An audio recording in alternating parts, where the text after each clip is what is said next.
In today's video, I'm going to teach you how to create a view in SharePoint Online.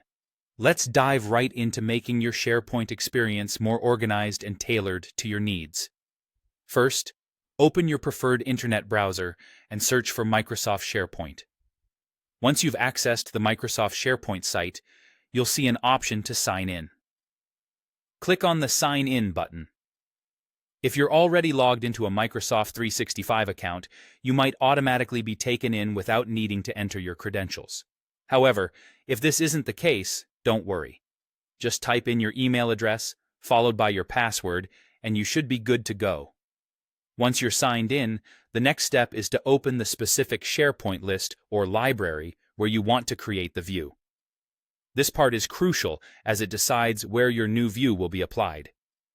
Now, locate the All Items drop-down menu at the top of your list or library.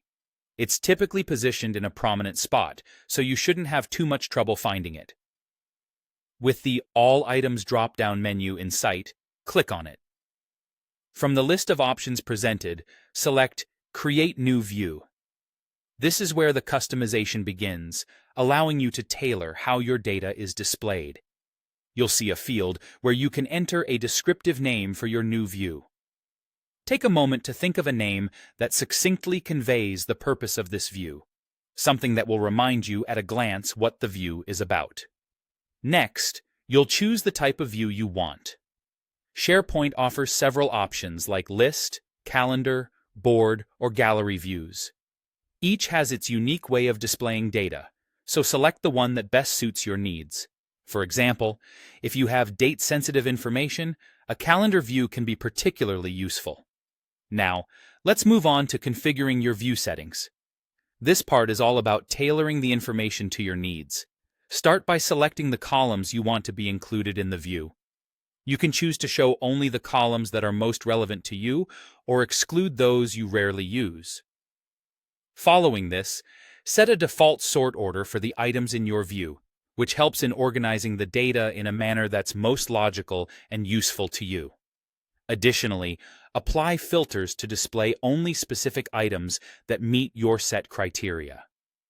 This way, only the information you need is in sight, greatly enhancing efficiency. Plus, if you want to organize your data further, you can group items by selecting one or more columns. Finally, once you've tailored all these settings to perfection, look beside the name of the view. You'll see a small down arrow. Click it and select Save View. This saves all your preferences, ensuring the view remains for use in the future. With these steps, you've successfully created and customized a view in SharePoint Online, transforming the way you interact with your data. Thank you for watching, and I hope you found this tutorial helpful in enhancing your SharePoint experience.